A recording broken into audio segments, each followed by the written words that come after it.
Stress நல்லதா கெட்டதா கேட்கும்போது எல்லாருமே ஸ்ட்ரெஸ் வந்து கெட்டதுன்னு சொல்லுவீங்க. அது தவறு. ஸ்ட்ரெஸ் வந்து நல்லது தான். நம்ம உடம்பு ஒரு காரணம் இல்லாம ஒரு இது பண்ணாது. ஸ்ட்ரெஸ் வந்து என்னன்னா, இரண்டு ஹார்மோன் கார்டிசால் அண்ட் அட்ரினலின்ற இரண்டு ஹார்மோன் உருவாகும் போது தான் நம்மளுக்கு ஸ்ட்ரெஸ் இருக்கு. இந்த ரூம்குள்ள ஒரு புலி வருதுன்னு வச்சுக்கோங்க, என்ன நம்ம பண்ணுவோம்? ஒன்று அந்த புலி கிட்ட இருந்து தப்பிச்சு தலை தெறிக்க ஓடுவோம், இல்லை இன்னொன்று தைரியம் இருக்கவங்க அது கூட சண்டை போடுவோம். இந்த எனர்ஜியை வந்து அதிகம் பண்றதுக்கு தான் நம்ம உடம்பு எவ்வளோ கிளவர் பாருங்க. கார்டிசால் அண்ட் அட்ரினல் ஒன்று இருக்கு. அது என்ன பண்ணும்னா, இமீடியட்டா நம்மளோட நர்வஸ் சிஸ்டம் ஆக்டிவேட் பண்ணி நம்மளுடைய ஹார்ட் பீட்டை வந்து அதிகம் பண்ணும் அண்ட் நம்மளோட பிபியை ரைஸ் பண்ணும். இன்னொன்று நம்மளோட விஷனை வந்து பார்வையை வந்து நல்ல பிரகாசமாகும். அப்போ தான் நம்ம ஓடுறது. அந்த காலத்தில் யோசிச்சு பாருங்க, ஒரு காட்டில் புலி துரத்தும் போது இதெல்லாம் இருந்தனால தான் தப்பிச்சிருக்காங்க மனுஷன். ஸோ அந்த மாதிரி நிறைய ஆக்டிவிட்டி இருக்குது. இதில் முக்கியமானது டைஜஷனை ஸ்டாப் பண்ணிடும். எப்போல்லாம் நீங்கள் ஸ்ட்ரெஸ்ஸில் இருக்கும் போது, அதனால தான் உங்களுக்கு ஏதாவது ஒரு சாப்பிட்டா நல்லா இருக்கும், ஒரு பிரியாணி போய் சாப்பிடலான்னு ஏன் தோணுதுன்னா, ஸ்ட்ரெஸ்ஸில் உங்களோட டைஜஸ்ட் சிஸ்டம் ஒர்க் ஆகாது. அதனால் நீங்கள் அதிகமாக சாப்பிட்டுக்கிட்டே இருப்பீங்க. Stress one of the main reason for obesity. இதனால தான். இப்போ என்ன பிரச்சனை தெரியுமா? எப்போவுமே புளிய கூடையே கூட்டிகிட்டு போகிற மாதிரி நம்ம இருக்கோம். அதாவது ஸ்ட்ரெஸ்ஸுன்ற பேரில் எதை தொட்டாலும் ஸ்ட்ரெஸ். அப்போ என்ன ஆகுது? எப்போவுமே உங்கள் கார்டிசால் அண்ட் அட்ரினலின் அதிகமாகவே இருக்கும். எப்போவுமே உங்கள் ஹார்ட் ரேட் அதிகமாக இருக்கும். எப்போவுமே உங்கள் பிபி அதிகமாக என்ன ஆகும்?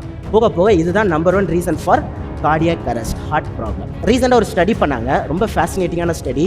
ஒரு 30,000 பேர் எடுத்துக்கிட்டாங்க. யாருக்கெல்லாம் ஸ்ட்ரெஸ் இருக்குன்னு சொன்னாங்களோ ஒரு 30,000 பேர் எடுத்து அவங்ககிட்ட ஒரு கேள்வி கேட்டாங்க. யாரெல்லாம் ஸ்ட்ரெஸ் இருக்குது, அது எனக்கு ரொம்ப பயமாக இருக்குது, டேஞ்சர் அப்படின்னு நினைக்கிறவங்க இதில் யார்? இன்னொரு கேள்வி கேட்டாங்க, யாரெல்லாம் ஸ்ட்ரெஸ்ஸை ஒரு சேலஞ்சாக எடுத்து நீங்கள் பாசிட்டிவாக பார்க்குறீங்க, லைஃப்பில் எனக்கு ஒரு சேலஞ்ச் வந்திருக்கு அதை பாசிட்டிவாக பார்க்குறீங்கன்னு கேட்டாங்க. அந்த 2 செக்மெண்ட் பிரிச்சுட்டாங்க. அவங்கள அடுத்த 8 வருஷத்துக்கு வந்து அவங்கள வந்து இது பண்ணாங்க, ஃபாலோ பண்ணாங்க. அதில் பார்த்தீங்கன்னா சர்ப்ரைசிங்காக ரொம்ப ஷாக்கிங்கானது என்னென்னா, யாரெல்லாம் ஸ்ட்ரெஸ் இருக்குது அது எனக்கு பயம் சொன்னதில் 43% வந்து இறந்துருக்காங்க. 43% டெத் ரேட். இதே யாரெல்லாம் எனக்கு ஸ்ட்ரெஸ் இருக்குது ஆனால் எனக்கு சேலஞ்ச் அப்படின்னு சொன்னவங்க வெரி லெஸ் தென் 5% கூட இல்லை. அப்போ ஸ்ட்ரெஸ்ஸை பார்க்குற பார்வையிலே நம்ம வந்து ஹெல்த்தி ஆக முடியும். ஸோ இங்கே பிஸ்னஸ் ஓனர்ஸ் இருக்கீங்க, ஆண்டர்ப்ரனர்ஸ் இருக்கீங்க. ஸோ உங்களோட ஸ்ட்ரெஸ், டாக்டர் வேலுமணி கூட சொன்னார், போனால் மழை வந்தா அப்படி சொன்னார். அதே மாதிரி பேரண்ட்ஸுக்கு நான் ஒரு சொல்ல விரும்புகிறேன். என்னென்னா, பேரண்ட்ஸ் ஆகிய எல்லாருமே குழந்தைங்களுக்கு தோக்கிறதுக்கு கற்றுக் கொடுங்க. ஆமாம், ஏன்னா குழந்தைங்களுக்கு ஜெயிக்க கற்றுக் கொடுக்கறதுக்கு நிறைய பேர் இருக்காங்க, காலேஜ் இருக்குது, ஸ்கூல் இருக்கு. ஆனால் தோக்க கற்றுக் கொடுக்கறதுக்கு நீங்கள் மட்டும் தான் இருக்கீங்க. ஏன்னா சிறு வயசுலேருந்து தோல்வியே பார்க்காம வளர்றதுனால தான் எனக்கு எக்ஸாமில் நல்ல மார்க் வரல அப்படின்ட்டு சூசைடல் தாட்ஸ் வருது.